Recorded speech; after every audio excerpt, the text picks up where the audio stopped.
안녕하세요. 리소메디입니다. 2022년 6월 9일에 시행되었던 2학년 영어 영역 모의고사 총평을 시작하겠습니다. 사실 이번 2학년 6월 모의고사는 함정 문제나 틀릴 만큼 굉장히 어려운 문제가 출제되지 않았던 것으로 보입니다. 비교적 평이한 난이도로 문제들이 출제되었습니다. 빈칸 유형 같은 경우도 비교적 어렵지 않았고, 빈칸이 요구하는 정보를 어느 정도 해석할 줄 아는 친구들이라면 다른 때보다도 쉽게 파악할 수 있었을 것으로 예상됩니다.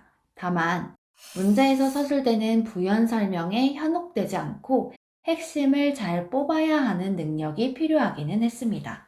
그래서 대략적으로 어려웠던 제가 한번 집어줄 만한 지문으로는 함의 파악 문제인 21번 문제와 빈칸 유형 문제인 33번 그리고 34번 정도가 될 수 있을 것 같습니다.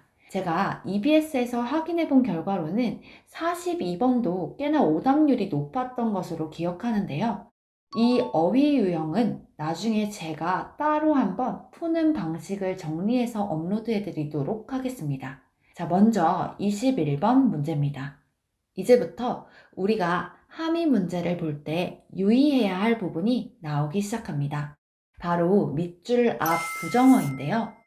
밑줄에는 포함이 되지 않고 밑줄 바로 앞에서 not, no, never 등의 부정어가 있는 형태입니다. 문장 전체의 문맥에선 부정적으로 해석되어야 맞는 건데 밑줄에서는 포함되어 있지 않기 때문에 뭐뭐가 아니다로 해석이 되면 우린 답을 뭐뭐다로 찾아주는 게 핵심 포인트입니다. 그래서 주어진 밑줄 문장 전체를 해석해보면 판매자는 더 많은 고객의 가치와 만족도를 생성해내는 것을 계속해야 하지만 집을 거저 주어서는 안 된다 입니다. 근데 밑줄은 집을 거저 주다만 해당이 되죠. 그럼 선지에서는 집을 거저 주다의 이 문맥적 의미를 찾아야 합니다. 여기서 집은 해당 본문을 해석해보면 회사의 이윤 또는 이익을 뜻하는 것으로 파악이 되죠. 그럼 답은 이윤을 남기지 않고 거저 준다 라는 의미의 선지를 찾으시면 됩니다. 그래서 답이 1번이에요. 회사의 이윤의 위험을 감수하다. 요게 정답이 됩니다. 이렇게 부정어에 유의해서 문제를 풀어나가야 하는 함의와 빈칸 문제가 점점 많아지고 있다는 점을 유의하셔야 될 것 같아요. 자, 그 다음에는 33번 문제입니다. 빈칸이 첫 문장에 나와 있습니다. 그럼 먼저 빈칸 문장을 꼼꼼히 해석해 보면 직업으로서 저널리즘에 대한 특이한 것은 빈칸 A다 입니다. 그럼 빈칸 A가 요구하는 건 저널리즘의 특이점이겠죠. 다시 말하면 다른 직업과의 차이점이 되기도 하겠네요. 그럼 그 지점을 잘 생각해서 문장을 계속해서 해석하셔야 합니다. 조금 밑에 문장을 살펴보면 언론인들은 지식을 보유하지만, 자, 여기가 포인트입니다. 똑같이 지식을 갖고 있지만 앞에서 예를 들었던 고전적인 직업인 의사나 성직자와는 다른 점을 서술한다라는 걸 아셔야 합니다. 그래서 다시 해석을 해보면 그렇지만 그것은 본질상 이론적이지 않다. 언론인들이 지식을 보유하고 있어 똑같이 하지만 본질상으로는 이론적이지 않아. 그 말이 무슨 얘기냐? 어떤 사람은 대중이 환자가 의사에게 의존하는 것과 같은 방식으로 언론인에게 의존한다라고 하지만 in practice 나오죠. 실질적으로는 언론은 오로지 뉴스 조직을 위해 일함으로써 그것을 통해서 대중에게 봉사할 수 있다. 이렇게 해석이 됩니다. 그러니까 대중, 즉 고객을 위해서 일하는 게 아니라 조직을 위해서 일한다로 정의가 돼요. 여기서 컴마 뒤에 그 뉴스 조직에 대한 부연 설명을 덧붙입니다. 그 조직은 마음대로 언론인들을 해고할 수 있다. 언론인들의 수입은 대중에게 의존하는 게 아니라 고용한 뉴스 조직에 의존한다. 이렇게 해석이 되죠. 빈칸으로 다시 올라가서 생각을 해보면 어느 정도 빈칸에 알맞는 내용이 정리가 됩니다. 저널리즘의 특이한 점은 일반적인 고전적 직업이랑 다르게 회사를 위해서 일을 한다가 됩니다. 그럼 그 포인트를 맞춰서 선지 지문을 보시고 답을 도출해 내시면 됩니다. 그래서 답이 1번 독립성의 부족이에요.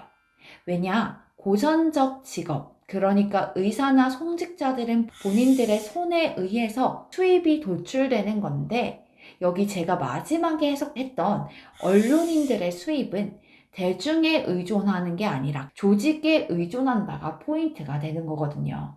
성직자와 같은 전문직 종사자들은 독립적으로 수입을 갖게 되는 거고, 반대로 언론인들은 스스로가 아닌 회사로부터, 그러니까 비독립적으로 수입을 얻게 되는 겁니다. 자, 그리고 마지막으로 살펴볼 문제는 34번입니다. 빈칸 문장부터 한번 보고 빈칸이 요구하는 정보를 한번 정리해 볼게요. 자유시장 체제의 광범위한 수용에도 불구하고 A하다로 해석이 돼요. 그럼 빈칸 A는 자유시장 체제가 엄청나게 수용을 했지만 그와는 다르게 흘러가는 무언가가 되겠네요. 여기 밑줄에 대한 정답의 근거는 밑에 문장을 좀 더 읽어보면 찾을 수 있을 것 같습니다. 정부의 개입은 법과 규제의 제정과 강화로부터 미국 담보기관과 같은 실체를 통한 경제적 직접적인 참여까지 다양한 형태를 취한다. 느낌 오나요? 자유시장은 정부의 개입이 작은 시장을 뜻하는 건데 밑에 사실상 여러 형태로 정부가 개입하고 있다는 설명입니다. 그렇다면 A는 자유시장 체제지만 자유가 완전한 자유는 아니다 라는 내용이 담겨져야 하지 않을까요? 그래서 답은 시장이 거의 완전한 자유로 남겨지지는 않는다로 해석이 되는 1번이 됩니다. 자, 이렇게 해서 전반적으로 제가 꼭 한 번씩 설명해 드리고 싶었던 문제에 대한 풀이와 총평을 좀 해봤는데요. 제가 앞서 말씀드렸듯 해석에서 크게 어려운 문제 없었고 문제 유형에서도 헷갈릴 만한 문제가 뚜렷이 보이지는 않았습니다. 하지만 문제의 난도가 쉽고 어렵고를 떠나서 제가 늘 말씀드리는 것처럼 충분히 많은 해석 연습과 유형 훈련을 하셔야 합니다. 우리는 아직 2학년이잖아요. 올해도 6개월 남았고 앞으로도 약 1년 남았습니다. 충분히 모의고사 성적 올릴 시간 되고요. 그렇기 때문에 흔들리지 마시고 더 열심히 집중하셔야 합니다. 너무 고생하셨고요. 저희는 다음에 더 나은 문제풀이 영상으로 찾아뵙겠습니다. 혹시 이번 6월 모의고사에서 풀이를 했으면 싶은 문제들은 댓글이나 인스타 DM 등으로 남겨주시면 좋을 것 같아요. 오늘 하루도 수고하셨고 내일도 힘내봅시다. 감사합니다.